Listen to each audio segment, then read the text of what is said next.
আবারও রাশিয়ার কাছে গুরুত্বপূর্ণ দুই শহর খোয়াল ইউক্রেন।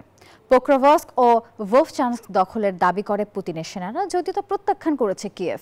টালমাটাল এই পরিস্থিতিতে শান্তি আলোচনায় ভূখণ্ড ইস্যুকে সবচেয়ে বড় চ্যালেঞ্জ বলে আখ্যা দিলেন ইউক্রেনের প্রেসিডেন্ট ভলোদিমির জেলেনস্কি। আর এদিকে যুদ্ধবন্ধের বিষয়ে আলোচনা করতে মস্কো সফরে গেছেন ট্রাম্পের বিশেষ দূত স্টিভ উইটকফ।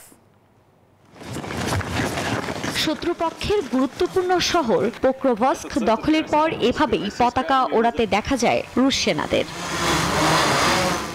১.৫ বছরের বেশি সময়ের মুখোমুখি লড়াইয়ের পর দোনেস্ক অঞ্চলের পোক্রোভস্ক ও ভোভচানস্ক দখল করে পুতিনের সেনারা, এমনটাই দাবি ক্রেমলিনের। এই শহর দুটি দখলকে রাশিয়ার ওদের স্বপ্ন পূরণে পাশে থাকতে পেরে আমরা গর্বিত। অন্যতম বিজয় হিসেবেই দেখছেন বিশ্লেষকরা। যদিও তা প্রত্যাখ্যান করে ইউক্রেনের ৭ম র্যাপিড রেসপন্স কোর্সের এয়ার অ্যাসাল্ট ফোর্সেস জানায়, পোক্রোভস্কে রাশিয়ার অগ্রগতি থামিয়ে দেওয়া হয়েছে। ভোভচানস্কের অবস্থাও একই ধরনের। শহরের দক্ষিণ অংশে ইউক্রেনীয় সেনারা অবস্থান ধরে রেখেছেন।